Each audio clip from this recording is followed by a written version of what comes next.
Previously on Spice Road, I found the most amazing Indian food truck in a stop along a California highway.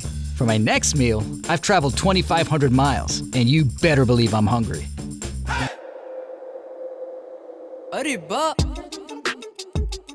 Roanoke.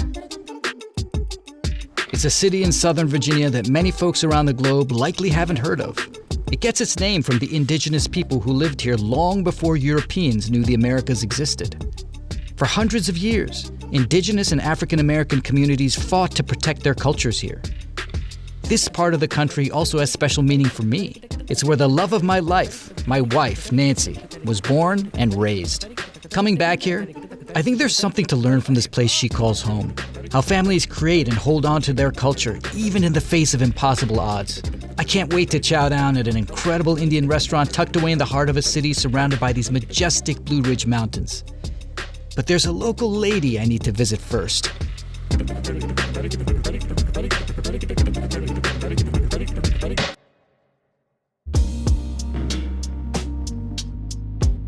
Amanda Red is my mother-in-law, and she has always been a huge inspiration to me.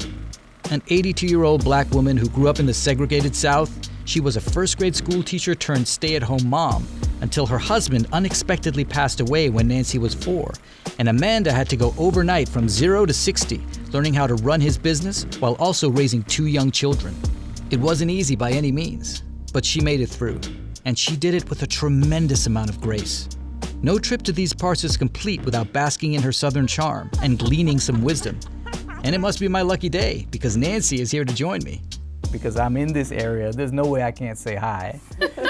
You've had a lot of new experiences since Rupak's been in our family, haven't you? Because we didn't just have one wedding, we had 2 weddings. Our Hindu ceremony on Friday night, and then we had our Christian ceremony on Saturday night. Wasn't it fun to see how both of the cultures were similar and different at the same time? I was interested in learning more about your culture. We had no idea, but there are more similarities than you think it is. And you think, oh, they're not as different as I thought they were.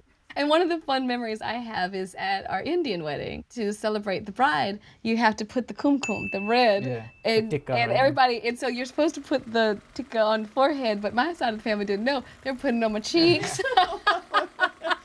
Let everyone know that we weren't Indian, that's for sure. That was the tell. What was the significance of food in your household growing up? I lived out in the rural area. We had a country store. It was right beside the house, and we all worked in the store. There were always all of these exotic, specifically Southern food: pig's feet, pickled eggs, souse meat, pig brains, chitlins. And it was a way to keep our culture alive and our customers happy. You know, I've actually cooked some recipes from your mother.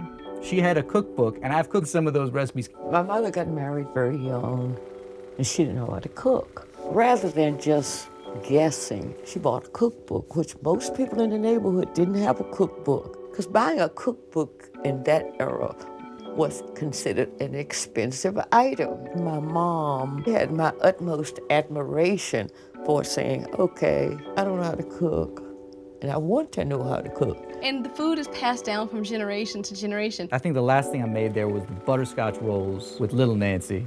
You all did a great job. You know what's funny about time? Food stays the same. Those recipes hold up. I dare anyone to take it off of the shelf. It's just been a blessing to be involved with someone with a different culture because we've learned so many different things. Yeah. So we appreciate you. The feeling is very mutual, very mutual. With my heart sufficiently warmed, I'm ready to dig into some delicious Indian eats at Roanoke's Taza, which means fresh in Hindi.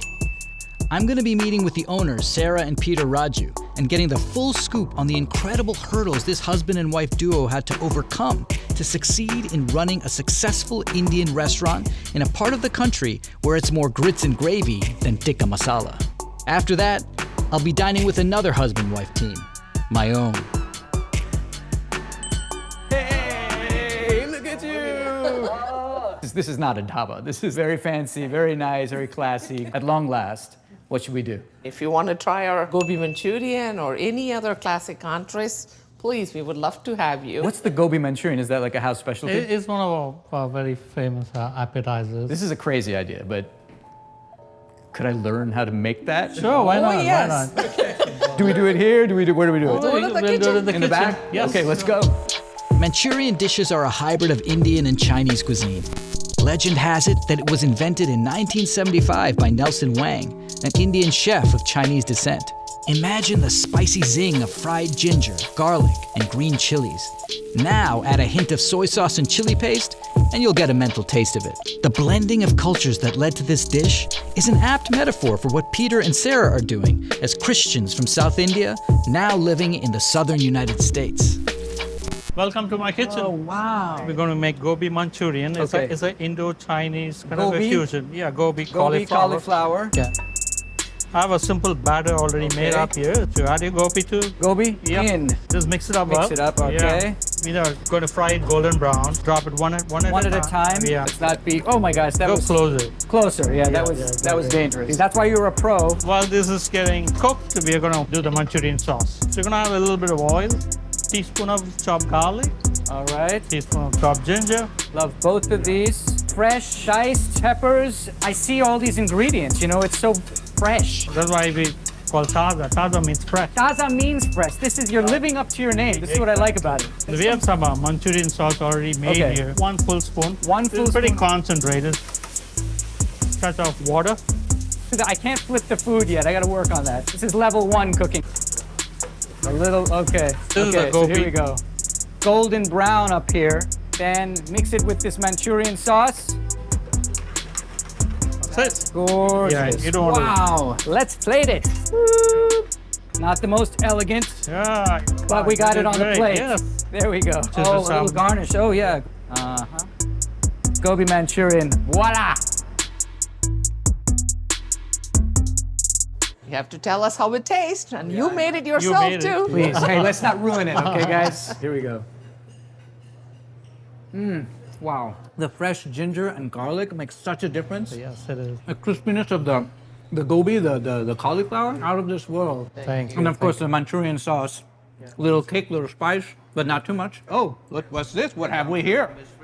Oh my gosh, and look, this is gorgeous. This is golgappa or pani puri, right? Pani puri. And it's called that because this is a puri. Yes. And pani means Water. water. So I'm gonna put this water here first, right? Yes. Okay. And then don't spill it on your shirt. Wardrobe, hello. This is a mint. Mint. sauce. Okay, otherwise it's gonna all sink through, right? Yeah. Yep. Now all in one As go. one shot. You're going to have the burst of flavors.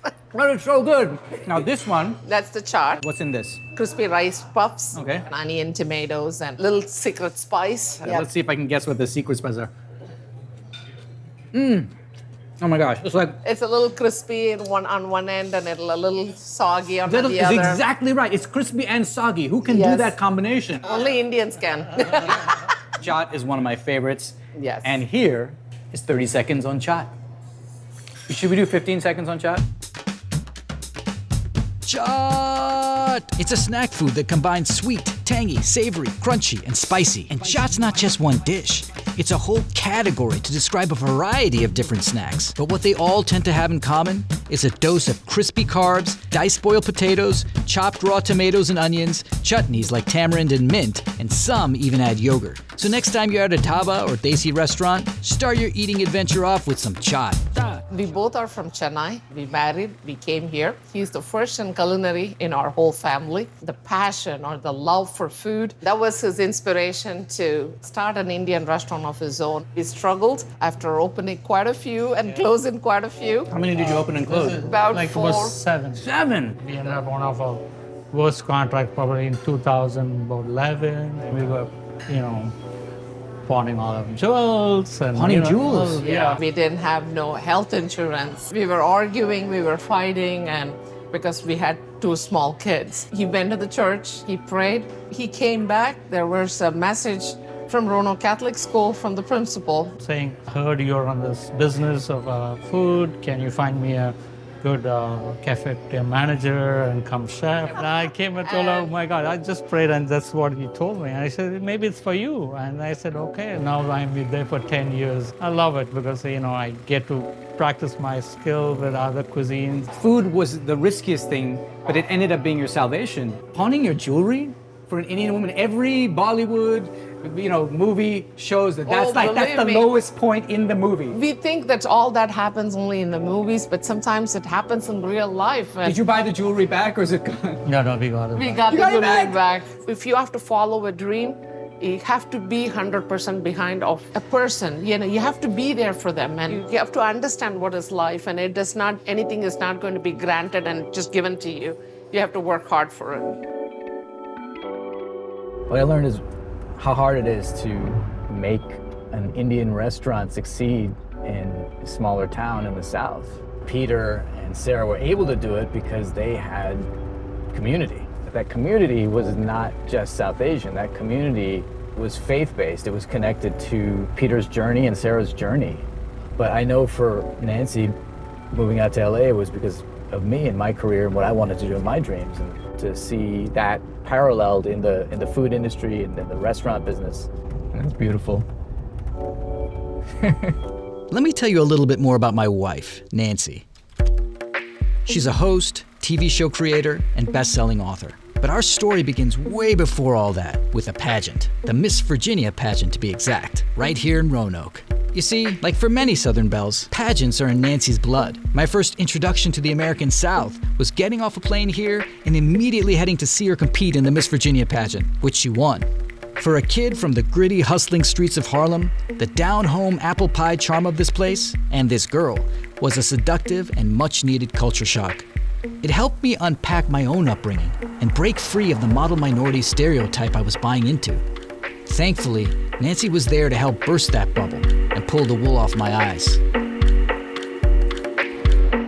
I can't believe we're in Roanoke after all these years. I know. I can't believe it either. It's the first time you ever came to Virginia. Touchdown in that airport, and I could not believe where I was. And I guess you never looked back. There was something inside of me that said, I gotta go. I gotta go see about a woman. Oh, look.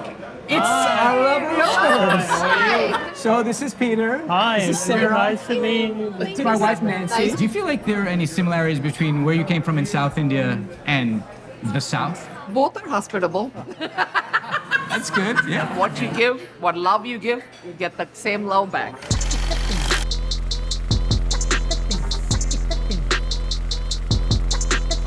The bindi, aka okra. Rasams. Oh, perfect. Thank you. This rasam is like, it got that fire in the throat that you love when it's coming down. It cures anything. Like, you have a cold, have rasam.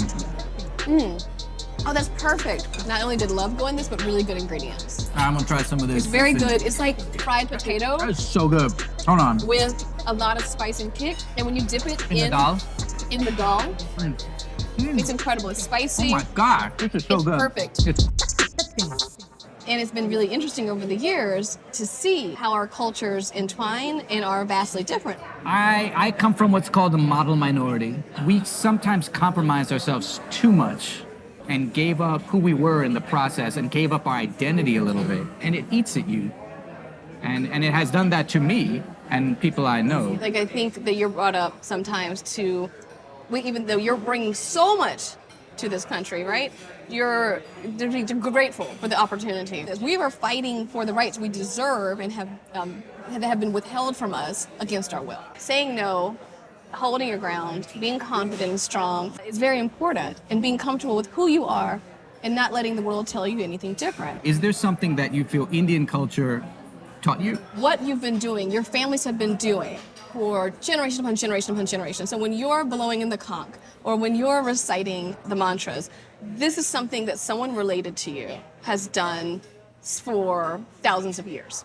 Whereas we are constantly, in my family, rebuilding traditions. It really resonated when we had kids. I wanted to make sure that we had traditions, Black traditions, to go toe-to-toe with the Indian traditions. Once I realized that that wasn't something that I should be concerned about, me losing my culture, but it's a complement and a North Star of sorts, exciting opportunity to have a blueprint so that our children would have two strong cultures, their children will have two strong cultures, and centuries from now, we're breaking the cycle of a broken cycle, if that makes sense. Yeah, that's beautifully put. Oh, look at that bread. That is real Vindaloo. Mixed vegetable chettinad.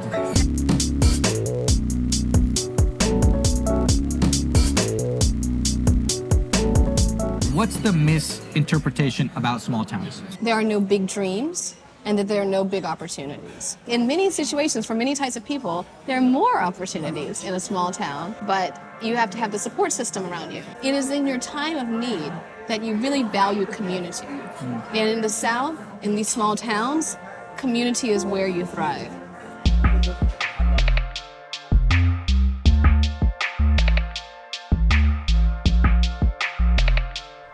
Food can help build community, even after unspeakable loss. This trip has underlined the urgency of my journey. This show is my attempt to write a family cookbook and make sense of the past. Speaking of which, I think it's time to head there, back to my hometown of New York to visit my parents. Some deeper questions are stirring up in my mind, and this feels as good a moment as any to get some answers from the source. Whatever I learn, at least I know the food will be good.